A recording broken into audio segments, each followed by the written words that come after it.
Hello, and today I am going to bring you 15 Minecraft tips that can help you be better at Minecraft. So, of course, we are typically good at Minecraft in a lot of different ways, but from what I've known, I will explain around 15 different tips that might help you be better at Minecraft. And if I don't, it's not my fault. Anyway, here we go. First, we gotta make sure this will be in different topics here. Meaning, this will be different topics, but you'll know. But first, we're going over the tips for the new Case and Close Part 1 update, which is 1.17. So, here we go. First of all, we have the new Deep Slate ores, which are pretty important to note. But one thing to note is that they will take longer to mine. So, we're just gonna see if they will. So, of course, we're gonna see if they mine. So, usually when you mine something like a diamond ore, it would take like around 1 second to do so.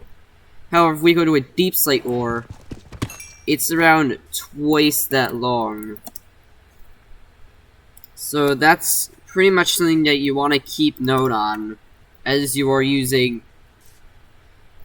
mining, since sometimes some of the ores may fuse with the new deep slate block, which as you know takes longer to mine. Next, here's the tip about the new axolotl mobs, which somehow despawn. Let me put them back in.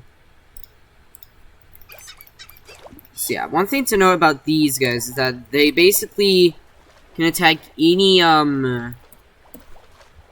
like, these guys mainly attack any, water mob except themselves. So here's an example for the drown.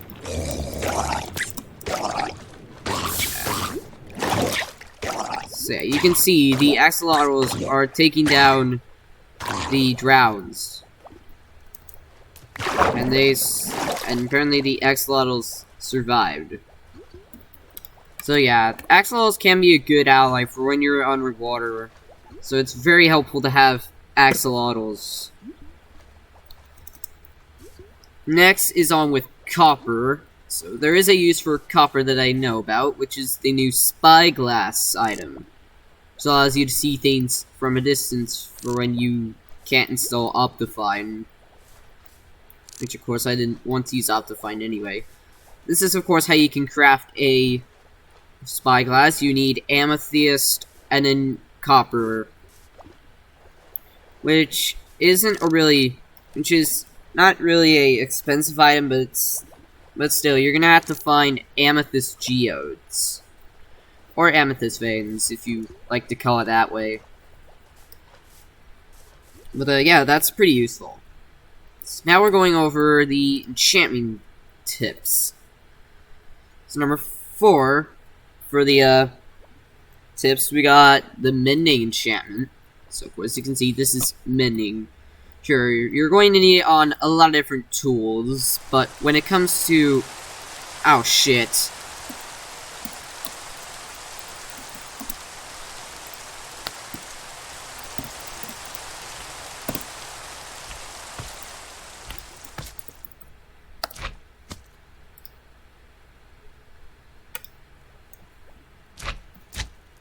Okay, anyway, we're back. So, so as I said, when it comes to enchantments, you're gonna have to know, when it comes to balls, you have to know, if you choose the Mending enchantment, it will restrict infinity. So, to make sure you use infinity, you wouldn't necessarily need Mending on your bow. So instead, you'd rather need infinity, since you get infinite arrows, even though it will restrict Mending. So, of course, this is so you can have multiple arrows in case you're running out of arrows. Next, another tip about the Fortune enchantment. Sure, Fortune 3 is pretty useful for when you're trying to get more items, but you're gonna have to know you don't always need Fortune 3, so... But what you also want to make sure is you don't need only Silk Touch as well. So what I would recommend here is having both Fortune 3 and also Silk Touch pickaxes. Of course, they can be any material, although I would suggest them both being the same material, like netherite. Something pretty important. Now we'll go on to the basic survival. This is going to be swords versus axes. Meaning this is going to tell you which one is better. So each of these weapons have their own advantages and disadvantages, which is looking on the pros and cons chart. First of all, swords do have faster swinging compared to the axe's slower swinging, but you have to keep in note, axes can deal more base damage than the swords can.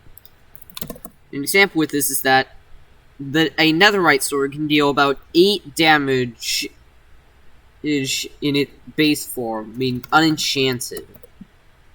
Although a netherite axe's base damage is only 10, yet you have slower swinging speed. Although the right one depends on which one you want, but I would mainly just suggest a sword. And mainly an axe for things like efficiency, for like when you're trying to mine, chop the trees.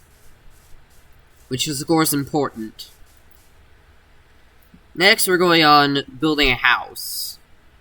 So of course building a house is relatively important to surviving. But you want to keep in mind, you don't always need to have, like, a normal, simple house that looks like your own house. So what I would kind of suggest here is making a house out of a cave. Like, in this case. And of course, you can basically put a lot of torches, you can put wood to mark certain areas. Like, you can have a two-way entrance. Of course, one way being to get outside of your base. And then the other way being for the, for when you need to get to your mine. Whether it's doing normal cave mining or strip mining. Of course, I'm not going to tell you which one's better since you can sort of use both depending on which one you want to do. Also, yeah. This is a pretty useful tip for survival. But let's look at a real-world example to show you.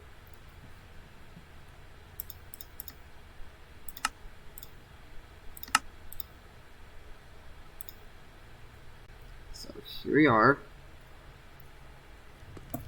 Anyway, this is a real-world example of the, of a cave house. See, you want something that is like that. If you need to do a cave mine. And of course, area for mine access. And a door for surface access to reach the outside. So, a pretty useful tip when you think about it.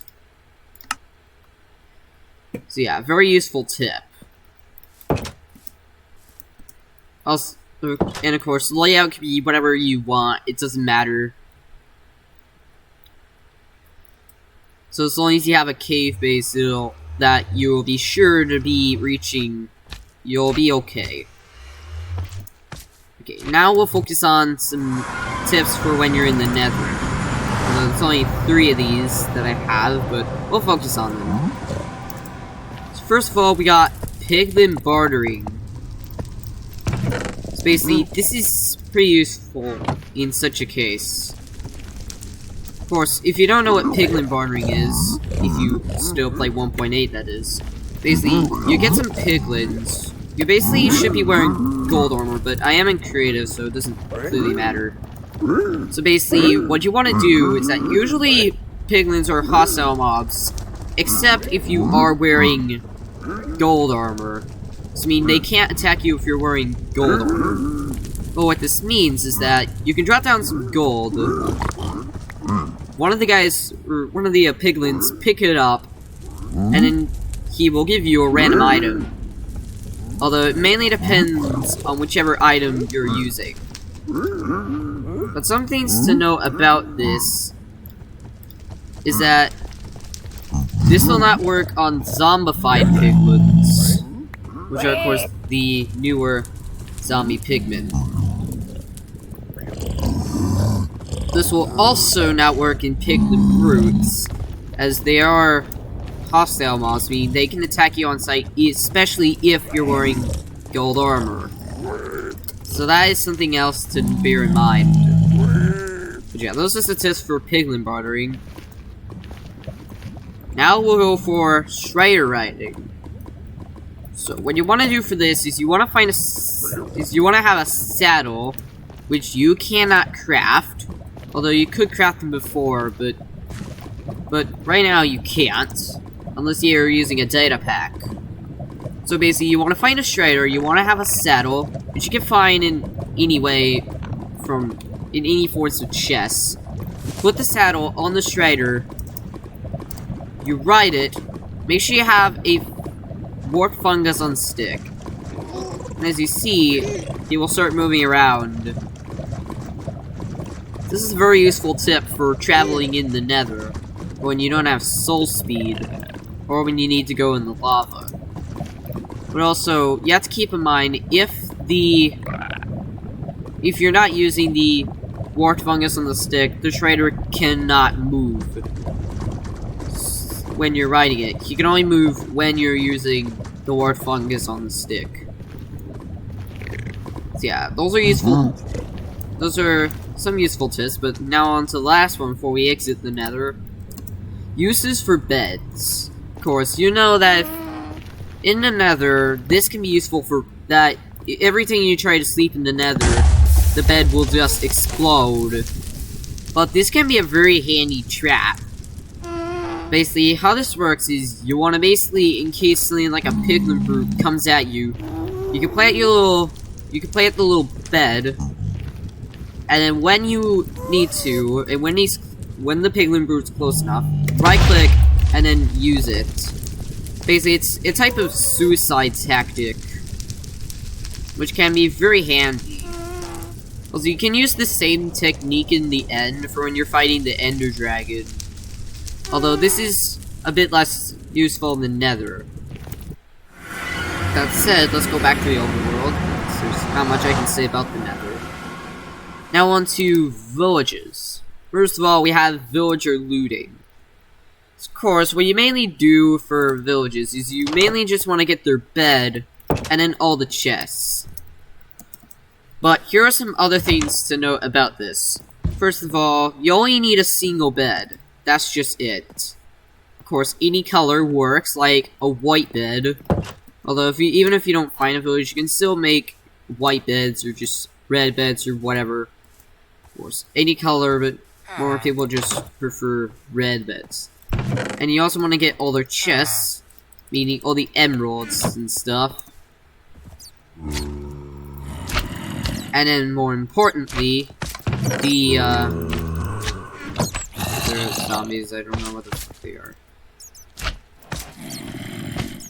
Anyway, so of course, you also want to get blacksmiths, if there is one. Of course, if there are blacksmiths, that can be very handy.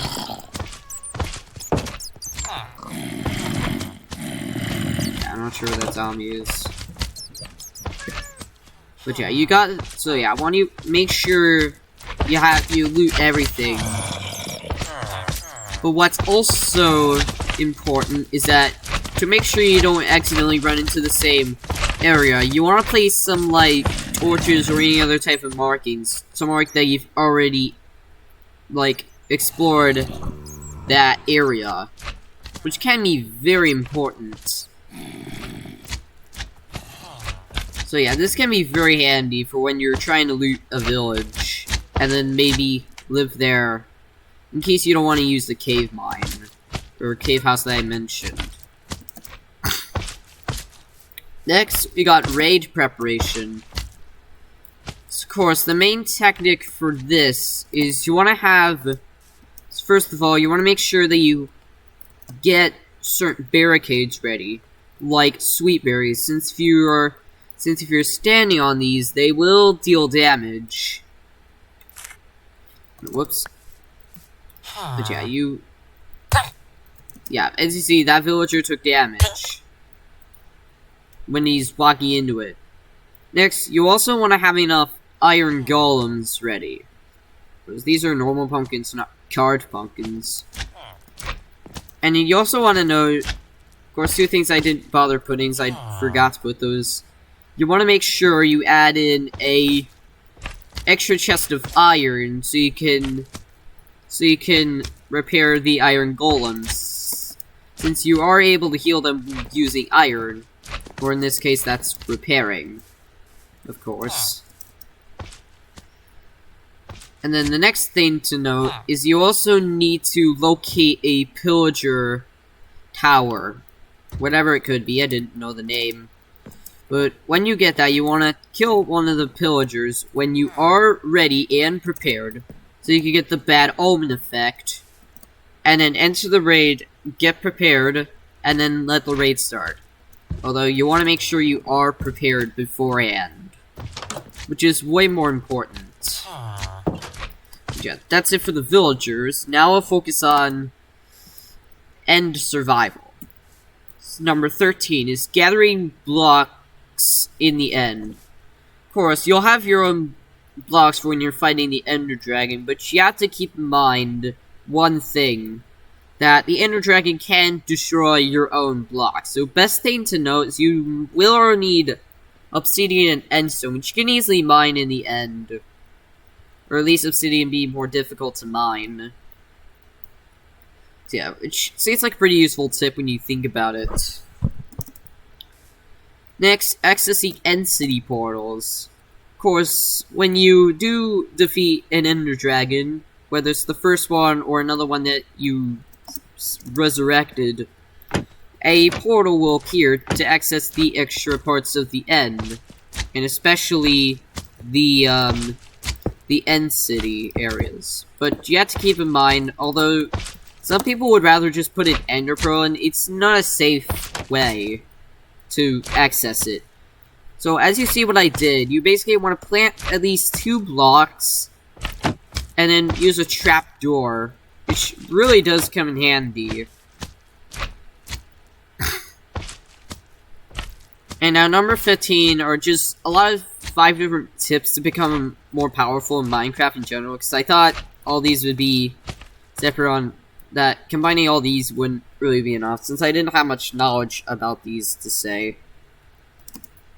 But anyway, first of all, we want to make sure that you're using gold apples more often.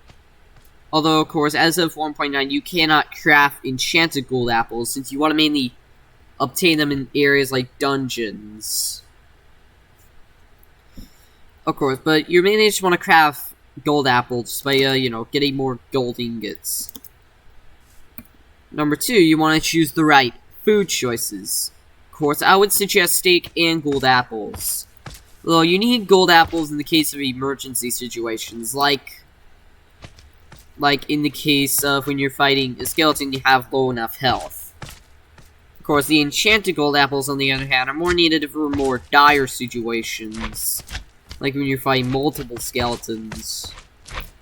Although steak is going to be for general use, since you are going to need more steak. Of course, other food choices can help, but I would suggest steak. Next, you want to have netherite, which is also important. So, of course, when you want to get netherite, you want to have diamond tools, since you're going to upgrade them to netherite, which is another important thing to note.